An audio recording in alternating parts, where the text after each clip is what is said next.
All right, let's go ahead and get started. Hello, everyone, and thank you for joining today's webinar, How Gimmal Enhances Microsoft 365 Information Governance. We're really excited that everyone can join us today. And the first thing I'd like to do is just take a second to introduce our speakers. I'll wait until the next slide goes. There it is. My name is Shayna Horka, and I am the Product Marketing Manager here at Gimmal. I am joined by our two key speakers today, President and Chief Strategy Officer at Gimmal, Chris Kaplinger, and Gimmal's Director of Sales Engineering, Dean Meisenheimer. Now, before we get started, I just want to go through a few housekeeping items. Keep an eye out for a couple of poll questions throughout the webinar. We will also have a live Q&A at the end of today's session, so please feel free to submit questions at any point throughout the webinar, and we'll answer as many as we have time for at the end. If you have any technical difficulties, please send us a message and let us know so we can help you solve any issues you may be having. All right, so to kick things off, I just have one slide here to tell you a little bit about Gimmal. Gimmal is a records, information management, and governance software company that was founded in 2002. We have a client success team and global network of partners that have been delivering solutions with us for more than 18 years. Our primary technology partners are Microsoft and SAP. Our implementation partners include small specialty SIs with specific areas of expertise, as well as larger global SIs and consultants like PwC and Lockheed Martin. Now to dive a little bit deeper into the problem that Gimmal software solves. The reason that Gimmal exists is because we recognize that so many enterprises struggle to manage the volume of information and systems they have. For years, they have been adding business applications and information, but they haven't been able to create a consistent way to manage the life cycle of their information across these systems or dispose of unneeded or outdated information.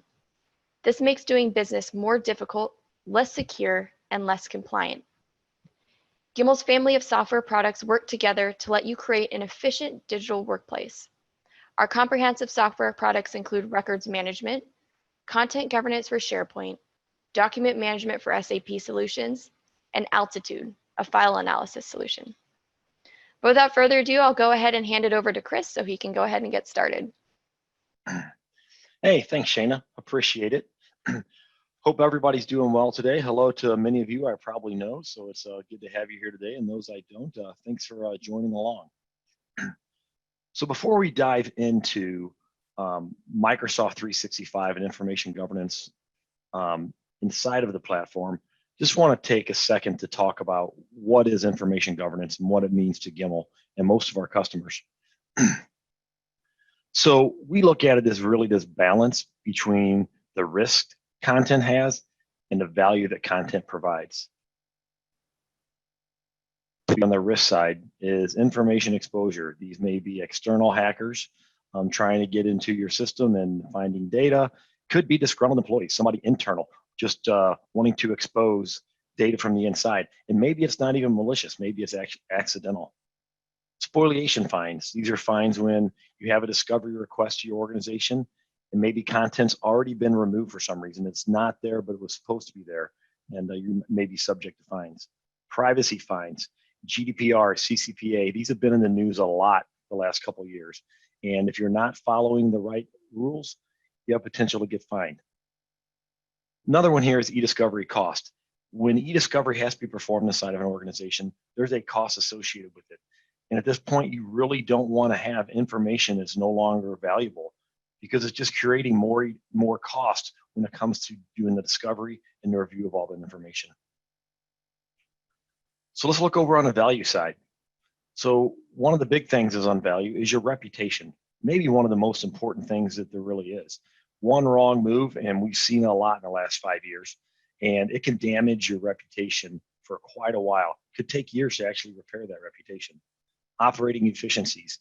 And this isn't just with information governance, it's with any type of governance in your organization. When you're managing and governing things correctly, your operating efficiencies will increase. Data quality is another one. When you find data, you want to make sure that the data is actually what it's supposed to be. Data quality is really important, whether you're using your line of business system or you're actually opening up a piece of content and trying to manage it or read it. Information visibility. This is around search and things associated with finding information. If you can't find information when you need to find it, it's it's not good. But the value of that is really high when people are efficiently using your information, finding what they need when they need to find it. It's really kind of surprising on how much time a user spends looking for information every day. And the last one is when you add all these together, you're going to get increased profits. I mean, what organization doesn't enjoy better profits? And when you're doing information governance right, this is the value that it can provide for your organization. Okay, so a quick overview of information governance inside Microsoft 365. When I think of information governance, really the pieces that I'm primarily talking about. So over on the far left side, you see document management. This has been around for a long time with SharePoint. In fact, I think it's going on right around 20 years now. You can do the normal document management things. You have check-in, check-out, you have versioning, search, have the ability to collaborate. You can share documents, and you can do all these different things with SharePoint. So that's the document management side of things, which is an important piece of information governance. Then there's records management.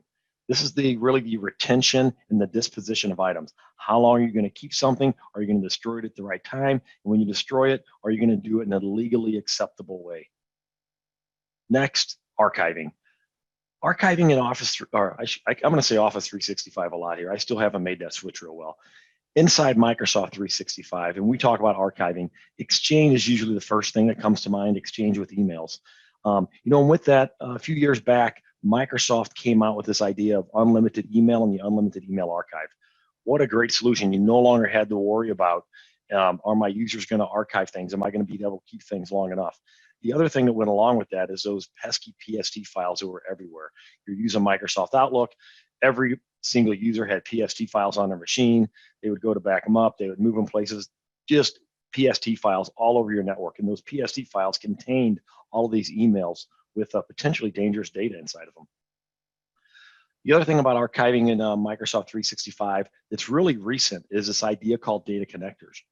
So with Microsoft 365 now, you can connect to other sources and bring that into the same archive that is being used for email. So you can connect to things like Facebook, LinkedIn, Bloomberg, line of business systems, and partners are starting to create more and more data connectors to make the ability to archive directly into Microsoft 365.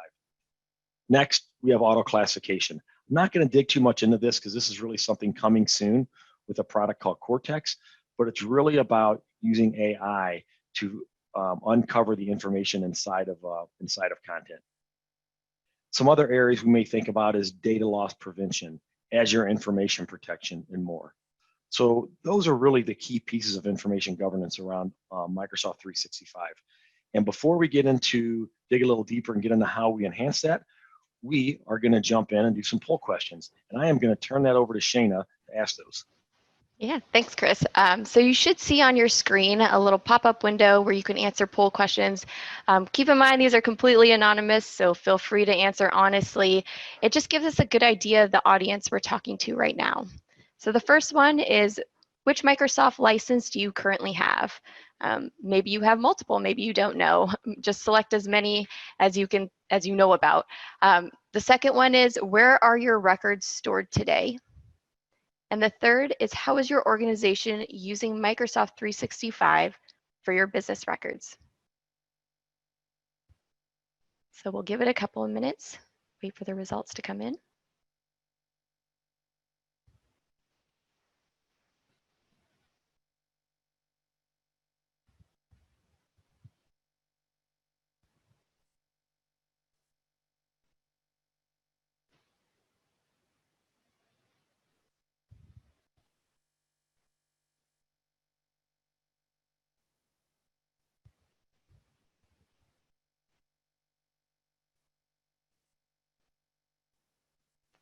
All right, give it just a little bit longer, slowly coming in. Yep, I see the results starting to add up. Should have some more here in a minute. All right, So here we have it.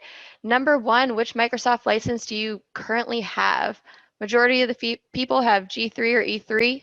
Is that kind of what you're seeing too, Chris, in your? Um, I'm not surprised. I really thought the E3, E5 would be a little closer. But yeah, so it may be a little bit surprising that we're sitting more on E5 than E3. And the second one, where are your records stored today?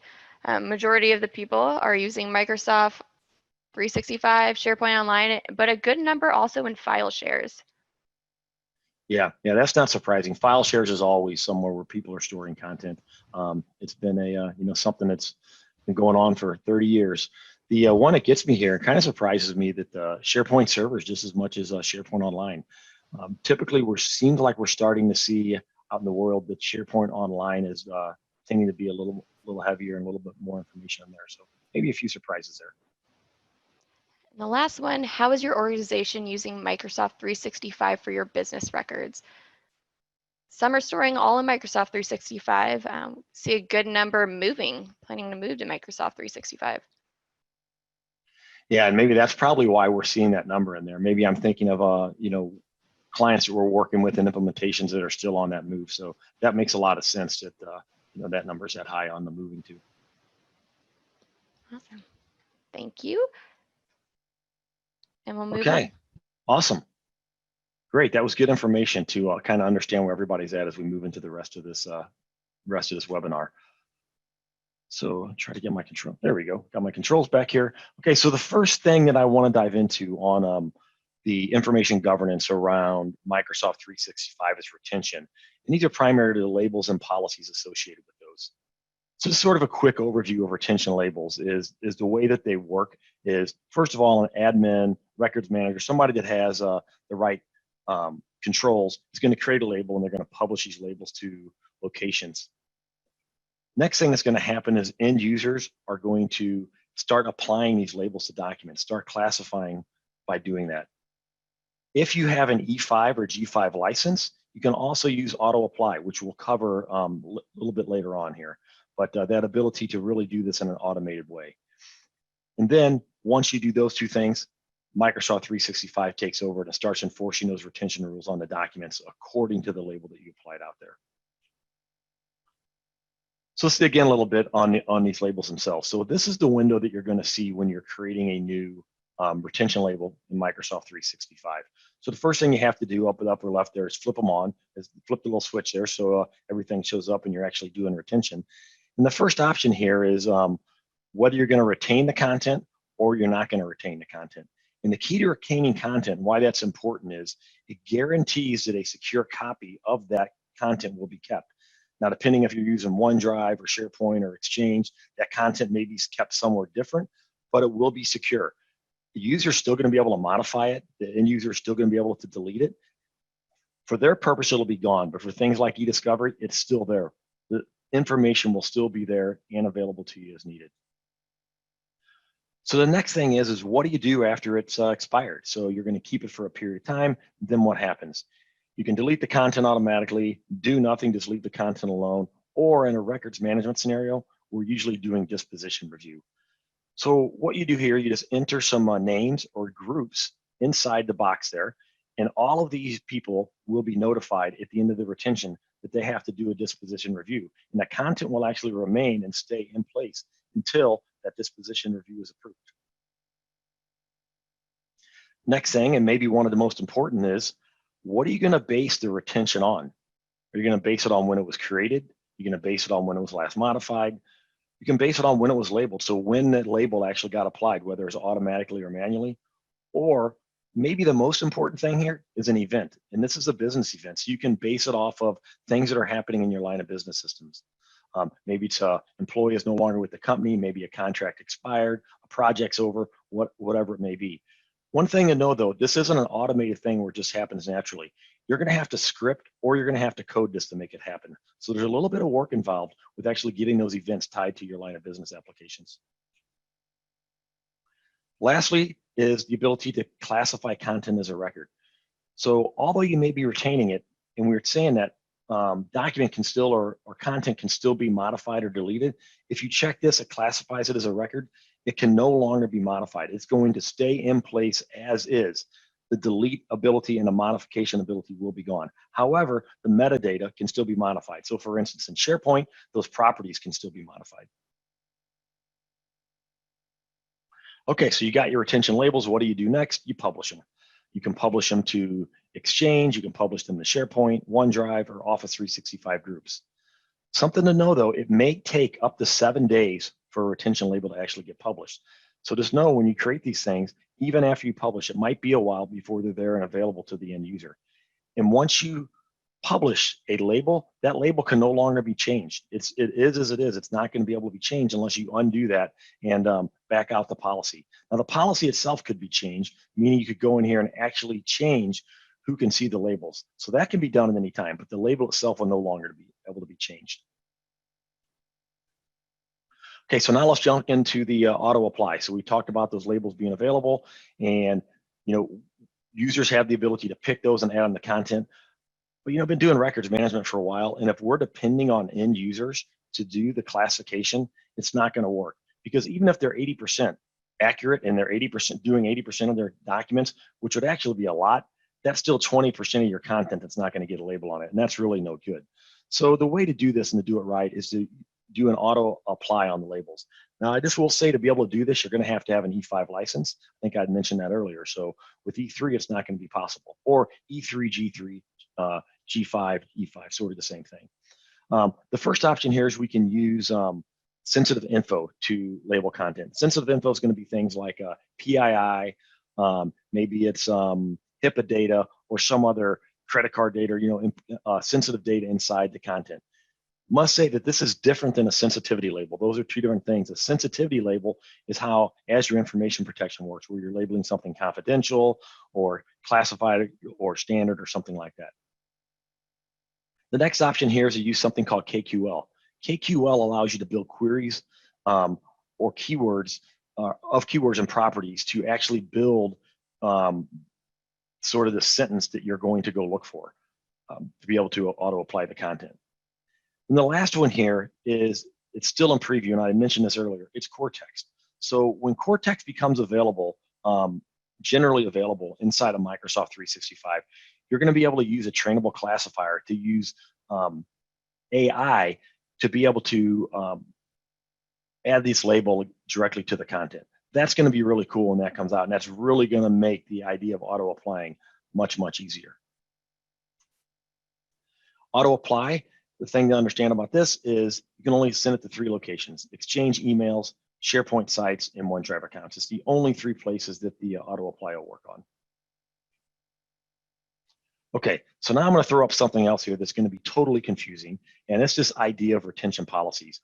Retention policies have really been around a long time. They've been around a lot longer than retention labels. And it's just this basic idea that you can just put retention on content as you want.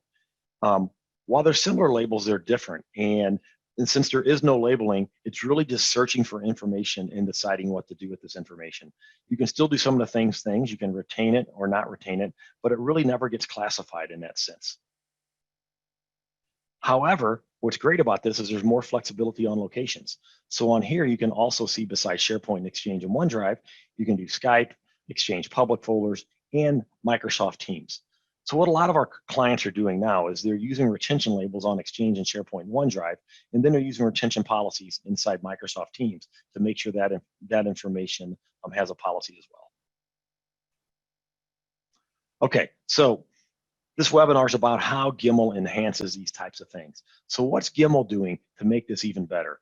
Listen, this Microsoft 365 platform, especially what's been happening in the last couple of years with the Security and Compliance Center, is really, really good. But we still find some places that we found that we could really improve and make things better. So one is this rule builder that we have. One of the things that we can do is we can build rules to classify content outside Microsoft 365. So take SharePoint Server, for example. We can classify content and manage content inside a SharePoint server, which is on-premise SharePoint, which is something Microsoft 365 can't do today. We can also reach into places that aren't Microsoft products. Documentum is just one example out there that we can do. So we can reach into Documentum, and we can manage information in there the exact same way. And we can build one rule that'll actually do all 3 together with the same policy. We can build rules that expand on retention labels. So a lot of times you may have a retention label, but in different locations, you might not want to redo that policy. What we can do is you can use the labeling and the auto labeling to get part of the classification right. But then you might also say, hey, in this location, I want the policy to be a little bit different. So we can create a rule that allows us to do that as well. Then lastly, kind of another thing we can do on the rule builder here is we can allow you to build rules when retention labels aren't being used. You know, for example, we mentioned that to auto apply, you have to have E5. Well, if you have an E3, the manual application of labels is really difficult and you really can't depend on it. So we can actually use our rule builder to sort of auto apply and build that same type of functionality without having that E5 license. The other thing that we have on it is with retention is reusable components. So ours are made up of triggers, retention, and life cycles. So each of these can be reused. So in this case here, you're seeing a trigger called contract in. We can use that contract in trigger in multiple places. So once that event happens, we can use it to spawn all kinds of different retention actions. We can do all this and then we can build a life cycle out of it, which is another key thing that we add to Microsoft 365 is the ability to have a complete life cycle in phases instead of this one piece of the retention. So maybe at first what you want to do after a year, you want to declare something a record. We can do that. And then at the end, we can go back in and we can actually do dispose and delete. We can have parallel life cycles or linear life cycles. So we can build these however you need because often this is an either or scenario when you're dealing with retention. And another key thing to understand is that triggers, retention, and life cycles, when you're using Gimmal, they can be changed. We can change them live. A lot of times a regulation changes and you want your current content to change. We can do this, but we can also have another version of the file plan where we can essentially have new rules and new policies that come, and we can end the old policy and start a new policy. So with our software, you can go either way. Okay, the next thing I want to talk about is the file plan. With Microsoft 365, we have the ability to have this file plan and we can import and export to it. So you can import your Excel spreadsheet, then you can even export it back out, make a modification, and import it back in. Super helpful. We also get the ability now with file plans inside of Microsoft 365, we can have all the different tags that we want to have on side of a file plan. A file plan is more than just a classification. People want to know what are the regulations that we're trying to follow, which departments are responsible. Those types of things are actually built into Microsoft 365 now. However, we still found some room to add improvement. And the big thing around here that we added improvement is adding hierarchy to the file plan. So with our hierarchy, we can add any number of classifications and child classifications. We can also do something called case files, which if you're a records manager, you know this becomes really, really important. Let's take personnel files, for example. Every person inside your organization has a personnel file, and there's more than one document associated with it. What we do is we bundle up all of these different files into one record. So then from here on out and through disposition, we're only dealing with a case file, and we don't have to worry about all the individual files on their own. And then we can do inheritance. So since you have a parent-child relationship, you can have inheritance that pushes back down through the file plan. You can break inheritance if you need, but by default, the inheritance will be on. Okay, that's the file plan. The next thing here is disposition I want to talk about real quick. So this is something else new that Microsoft has added to Microsoft 365 in the last couple of years. It's the ability to actually do disposition. One thing to understand about disposition in Microsoft 365 is first, I talked about that retention label earlier. You're going to lay out who's actually going to get the email and who needs to approve the different items. So the user's going to get an email. They're going to get prompted to come into the disposition location in the Security and Compliance Center, which you're going to have to give them rights to. And then they can approve one label at a time. So in this case here, they're going to go into inventory label, and they're going to be able to approve their specific documents inside there. You're going to be able to see your pending dispositions, and you can also see the items that have already been disposed. The great part about it is the things that you can do once that you have that disposition. So you can naturally dispose it, which is okay, it's time to get rid of it, but you may want to extend the classification or extend the retention period. So you might want to take that and say, I want to extend this for another 6 months, another year. You can do that right here. The other thing you can do is is reclassify the item by hitting the tag button down there. And you can give something a different retention label. Maybe for some reason it needs to be classified differently and go through a different cycle right now. The key here, though, even though you can do this, it's sort of a manual process. So you have to understand what needs to be done next and depend on that end user. Where with Gimmal and what I was saying earlier, that we can have that life cycle that sort of brings you from one retention to another. So we help in a few ways with the disposition inbox. Or with Disposition, we add this thing called the inbox, I should say. So we have this idea of an inbox that the user goes to. It's going to be the same thing. They're going to get an email, but instead of going to Disposition Review in the Security and Compliance Center, we take them to our inbox. Our inbox is pretty powerful. We can do things like have saved views. So you can build and you can save a view for reuse later. You can also deal with multiple retention labels at one time. So instead of just seeing one view of just that, one maybe retention label, you can see them all in here together. I mentioned case records earlier. We can deal with a case record one case at a time. And for that whole case, though, one case may contain hundreds or thousands of records. So you only have to approve the case. You don't have to go through and approve every individual file. And then next thing we have is filters on here. So you can filter this and save these filters any way you want. So it makes the experience much, much nicer. The second thing about Disposition that's important is the way we have approvers and this way we have sort of this workflow of approving an item. One thing is we can have any number of phases, where with Microsoft 365 out of the box, all you're going to get is one. You're going to have to set the users or groups who are going to approve it. They're going to approve, and that's going to be it. But in reality is that's not the way it usually works. Normally, Disposition has to go through a couple phases. Maybe it goes to the owner of the content first, and then it comes back to the records manager. So we can build different phases of the of Disposition approval and make sure that all the right people are actually getting to approve it. In any certain phase or any certain step here, we can have any number of approvers, and then we can use usernames, or we can actually use groups for this approver as well. So that's how we help on Disposition. I want to talk about one more thing here before I turn it over to Dean, and it's going to be physical records management. This is something that's not available inside Microsoft 365 at all, unless you're using our software. So what we have in physical records management, just to simplify it here, the first thing that we have is the ability to create and manage containers of any type. So your containers can be anything. They can be locations like a warehouse. They might be drawers, cabinets, boxes, bins, aisles, whatever it may be. We can manage all those sort of in a parent-child relationship. So typically, you're going to start with a warehouse. In a warehouse, you're going to have a room with a shelf, with a box, and then your files are going to be stuck inside that box. We manage that whole process for you. Then inside of any container, we can start managing the assets inside there, either the files and the boxes. In addition to that, we can actually have the asset itself as a container. So you might have a box that you're tracking, but then inside that box, we have files as well that we can track those individually. And then lastly, what we create is this process that allows you to check in and check out this information.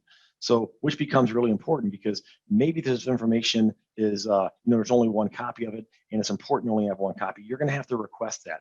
We can request that from internal or external locations. So maybe you have a place inside your organization with somebody managing, but maybe your information is sitting out in Iron Mountain and we need to manage it from out, from Iron Mountain or Access or some other external record center. So that's sort of it for me. I just wanted to talk a little bit about how we enhance information governance. I am going to turn it over to Dean at this point, and he's going to jump in and he's going to just walk you through a demo and show you how this is all done. All right, thanks, Chris. Let me share my screen here.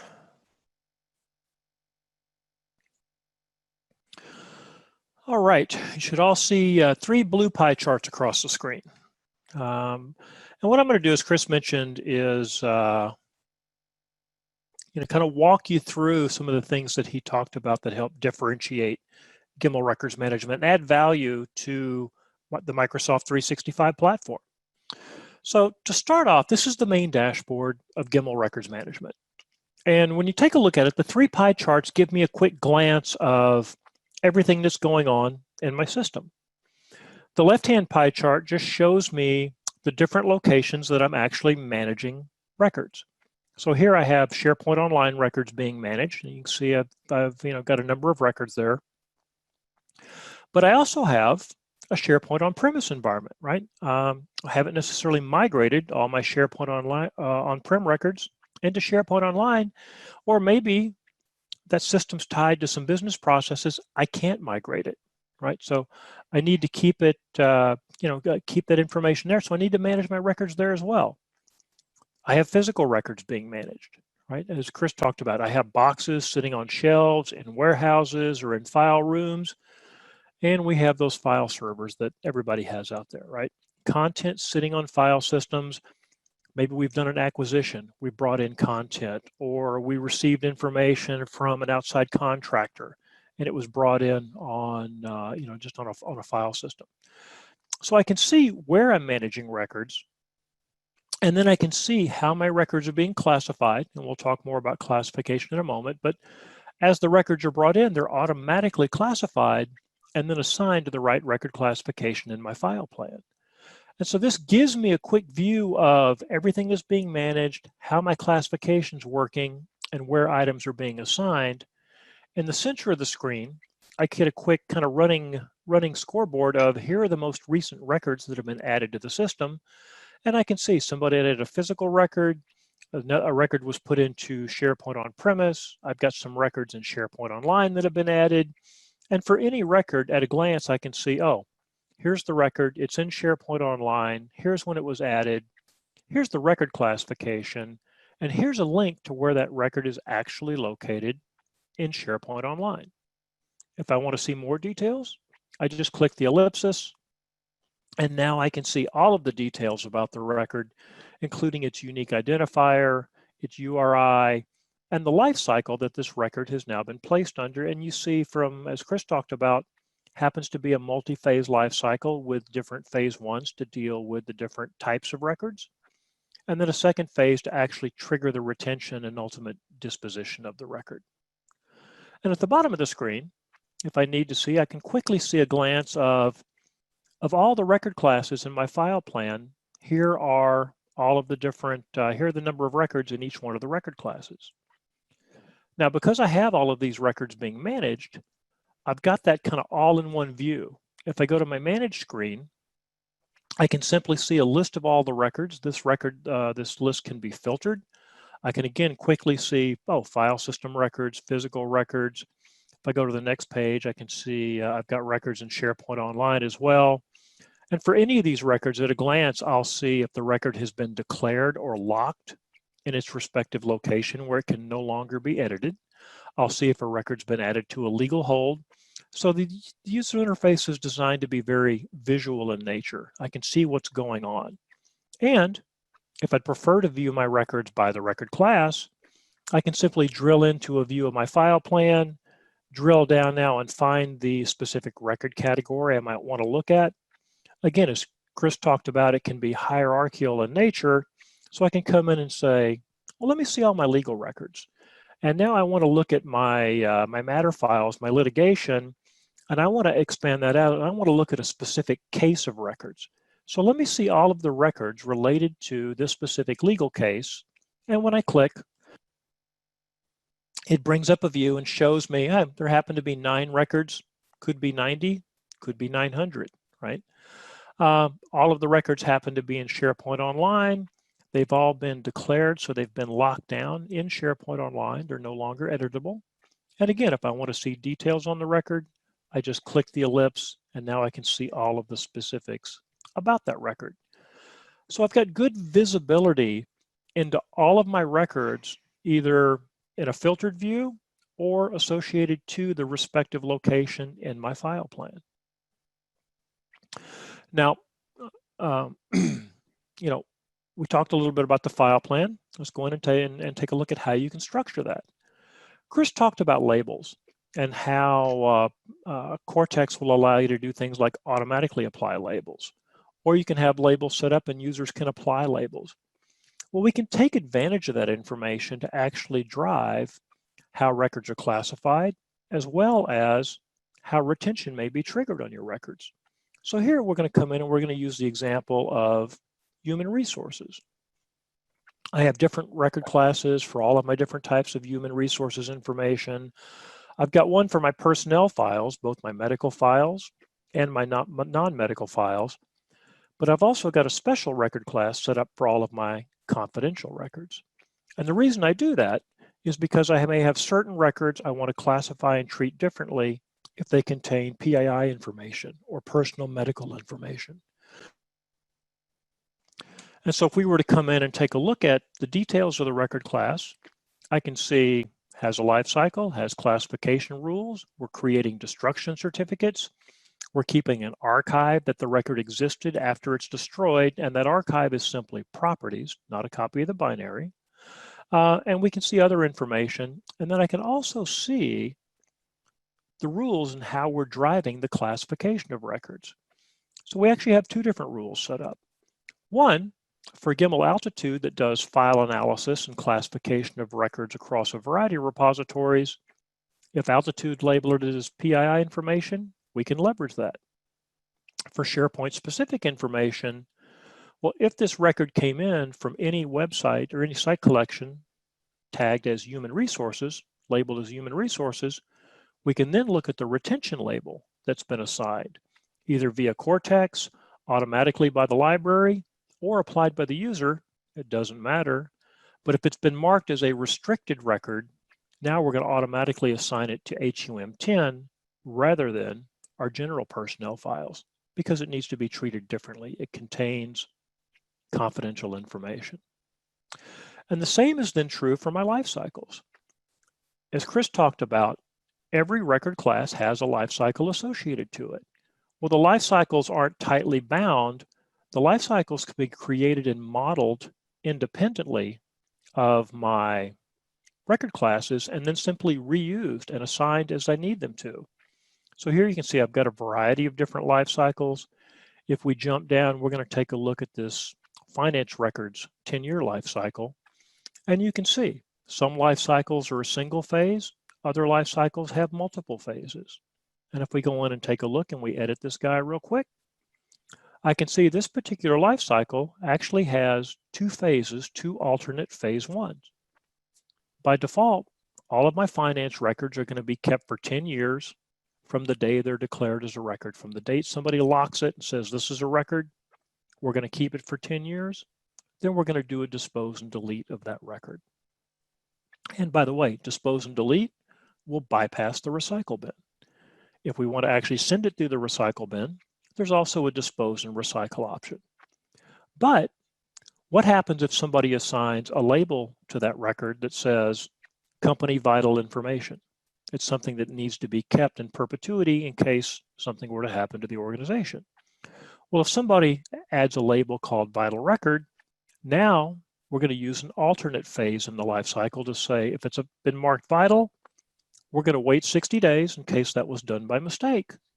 And if it wasn't, we're then going to mark the record as permanent because it's a vital record. And that all gets set up through the triggers that Chris talked about. So here are my triggers. I happen to know vital because it's a V is the last one. We'll come in and take a look at it. This happens to be a rule-based trigger, so we're evaluating a label value, but I can have rule-based triggers, I can have date-based triggers, and I can have event-based triggers. Assets are retired, employees are terminated, not for bad reasons, because Chris won the lottery. Now we need to terminate him, right? That's an example of event-based retention. But for my rule, I can come in here and you can see that part of the properties we're capturing about records as we do the classification is what's the O365 retention label? And if it's equal to this label, this trigger now fires, the life cycle's activated, and the proper retention is placed on my record. Chris also talked about physical records. Well, physical is just another option in the ribbon. So you saw at the beginning, physical records are managed directly alongside all of my electronic records. So I have one view of all of my records, physical and electronic. I have one file plan, one set of record classifications, one set of life cycles. It doesn't matter if it's a physical record or an electronic record. I can set up my locations for my records. They can represent physical locations. They could represent logical groupings of my records.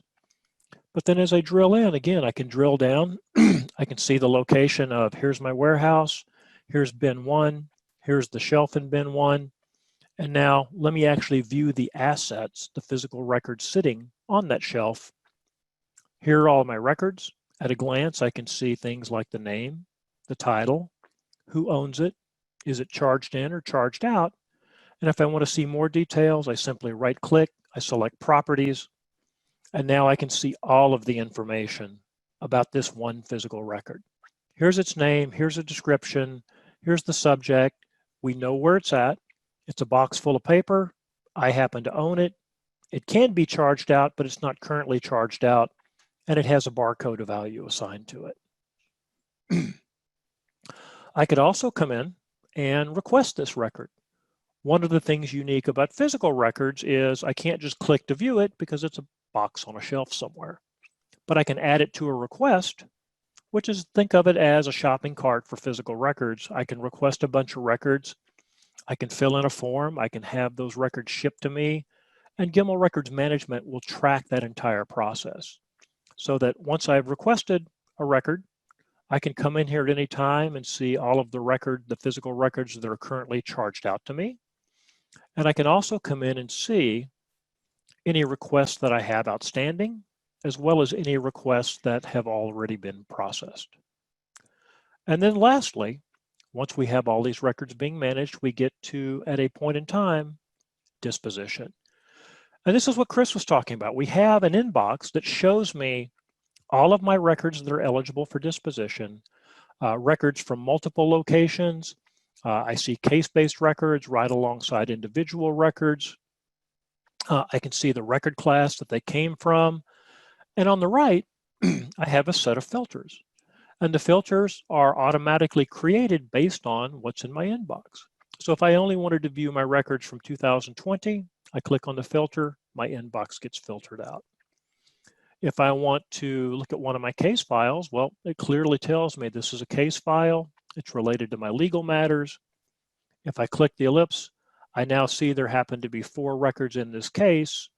If I want to approve the disposition of all 4 records, I can simply submit the case for disposition. I don't have to individually process each record. If I want to filter this inbox view down, I just click on the record class. Now I've only got 8 items displayed.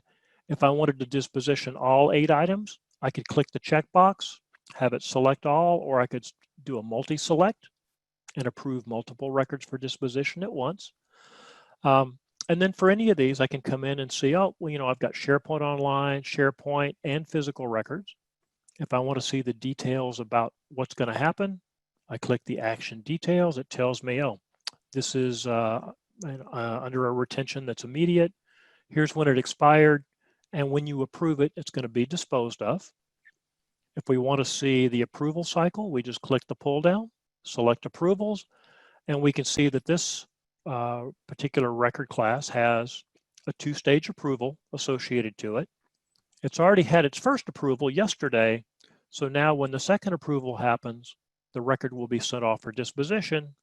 And to do that, all I have to do is click the pull down, click approve and submit, and put in a comment.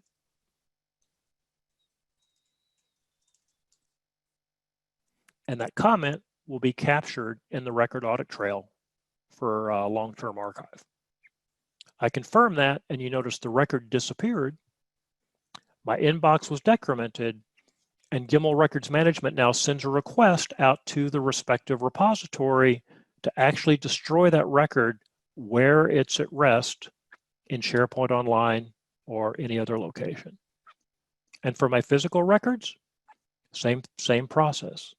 I approve the disposition, but with a physical record, since it's actually a box, I have to come back a second time and say, yes, somebody really did go destroy the physical record.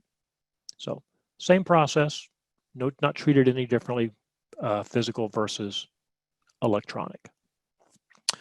So that kind of highlights some of the key things that differentiate, or I say differentiate, but add to what SharePoint does out of the box and really leverage the services that Microsoft 365 provides with labeling, with automatic application of labels, and other things. So with that, I'm going to flip it back to you, Chris and Shana, and let you finish out and take any questions. So let me stop sharing here. Thanks, Dean. I just want to remind everyone, submit any questions you have in the Q&A section. We're going to move right into that right now. Let's see, wait until the slides get up. There we go. Okay, so the first question we have, can records be managed together by both individual records and broader records repositories? Yeah, I'm thinking about that, Shana. This is Chris. Yeah, I'm trying to make sure I understand the question. Together, yeah. I think the answer is yes here, but I'm not entirely sure. So essentially, if we start thinking about all the records repositories, whether it's Microsoft 365 or something external, those end up all being managed together. They're managed together. They go through disposition together. We report on them together. So when you look at it through our system, they're sort of all combined. However, we always know which one's in which repository. Dean, you think I answered that right, or you think there's yeah, more to I think that? so. I would add to that, if you think about a case of records, right? Maybe I have a legal case or I have an employee file. I could very well have a record case that contains records that were predominantly in SharePoint Online, but there could be some older records maybe that were scanned to a file share, or there were some physical records sitting in a box on a shelf somewhere. They're all part of the same record class because they're all employee files or litigation files, for example. They're all under the same retention, and they all need to be approved for disposition together, but they happen to physically reside in 3 different content sources. So I think the answer is absolutely yes on that. Great, and the next one is, what other repositories can Gimmal manage? Oh, that's actually a great follow-up to this one, just to go on to that. And one that we should have definitely touched on since one of the early poll questions we're asking where records are, and so many people said that they're still inside file shares. We can manage information in file shares. Obviously, Microsoft 365, SharePoint on-premise, Box is another one, Documentum, FileNet, and we're continuing to add others as well. Great, and another question we have is, how can Gimmal be integrated with other applications like file stores, in parentheses they put legacy, and SAP, etc.? Yeah, well, let me jump on SAP first, because that's a great one. We didn't talk about that in this webinar at all. Is one of the things that we can do is, if you have content stored in SAP, we have the ability to link the content stored in SAP, and we can actually shift that out of SAP and store it inside of Microsoft 365 and keep that link there. And then once we're doing that, then we can manage it and manage that content just like we do any other content. We do that in lieu. SAP is the only one we treat a little bit different. So instead of just going into the SAP content server and managing directly in there, we use our link to actually move that data. And when we do that, we create sort of a seamless user interface. So the SAP user doesn't really realize the information is no longer sitting kind of inside SAP, so to speak. But what we do is we give that information, where they can see it somewhere else. File stores. Hopefully, our answer about file shares covered that. So if you have file shares out there, our rules can be set up just like Microsoft 365 or SharePoint on-premise to target those file shares as well. So you have to install the connector on or close to your Windows file servers, and we can manage those. And they can be on a NAS or a SAN or somewhere as well. Okay, and the next one is Gimmal a cloud product or on-premise? Oh, another great question. So really, kind of both. So our what you show and the demo Dean was doing in that application, it's available as a SaaS application. So it's a multi-tenant SaaS application. Every client gets their own tenant. However, we also have the ability to install that on premise. It's virtually the same software. There's some minor differences when we go on premise because we don't have the infrastructure of Microsoft Azure to back us up. So, there are some differences, when it comes to that. But in general, we can go both ways on that.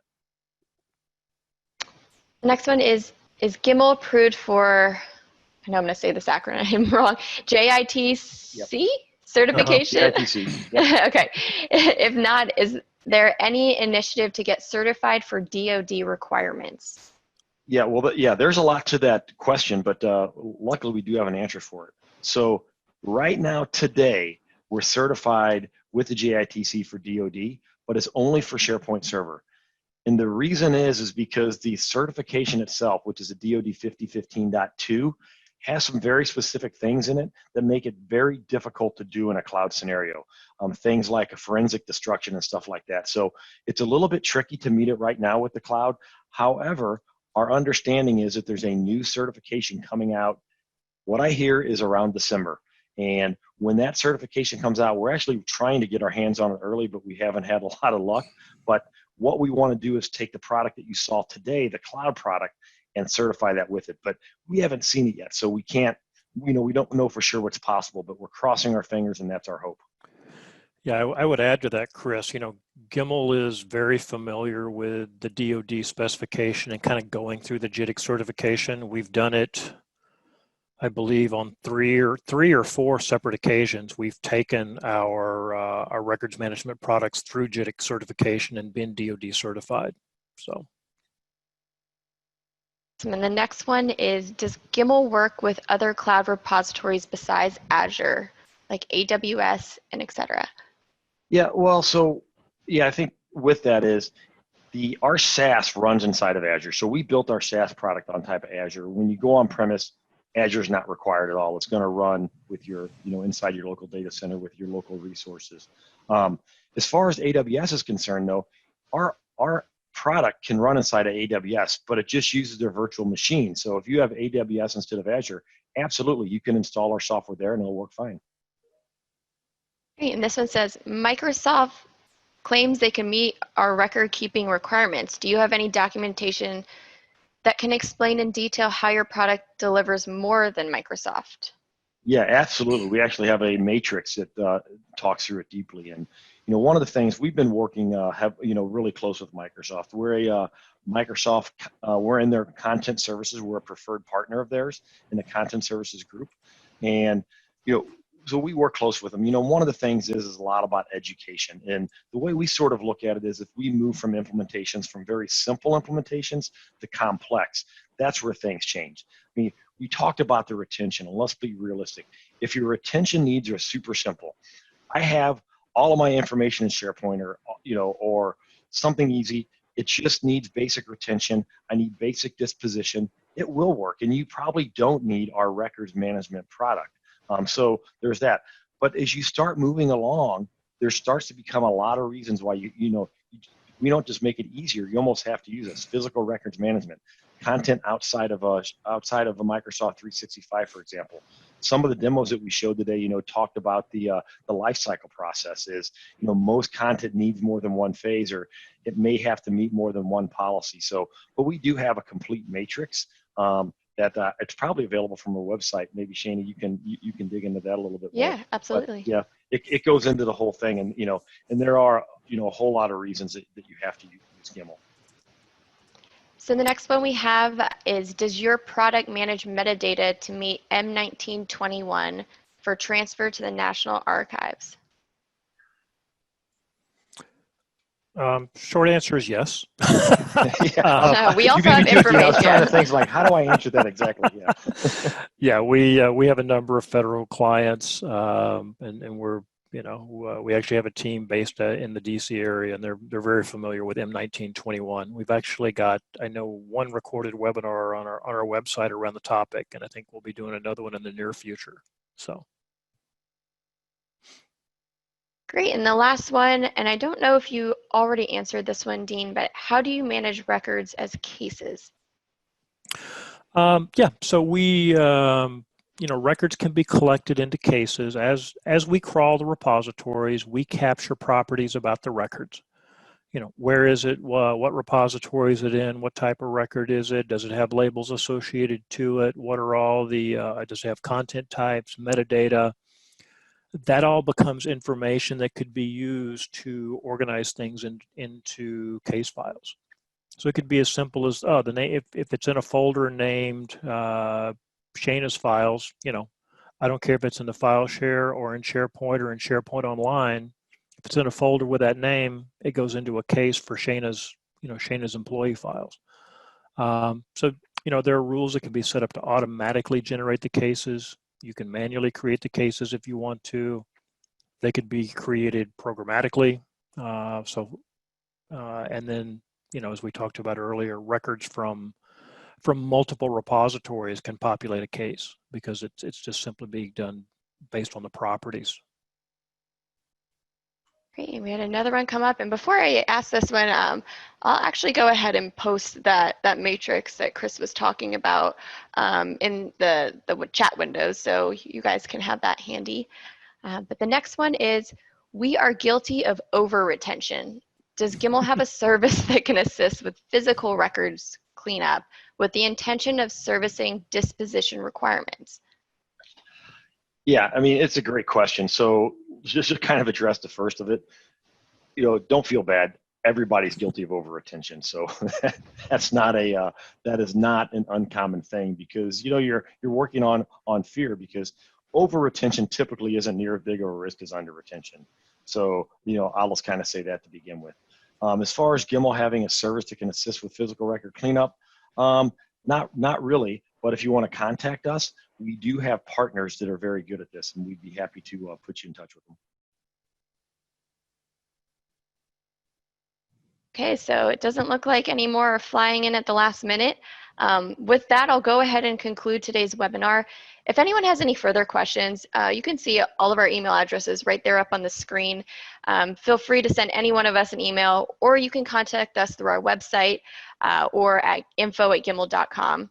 And for those of you who are interested in a recording of this webinar, we're going to post it on our website, but we're also going to send it out to everybody in the form of a thank you email within 24 to 48 hours. I see, let's see, almost one more question slid in there. Whether Gimmal can be integrated with Autodesk. It could be, yes, but it is not at the moment. Okay, awesome. Thank you guys. Thank you, Dean and Chris. And I hope everybody has a great rest of the day.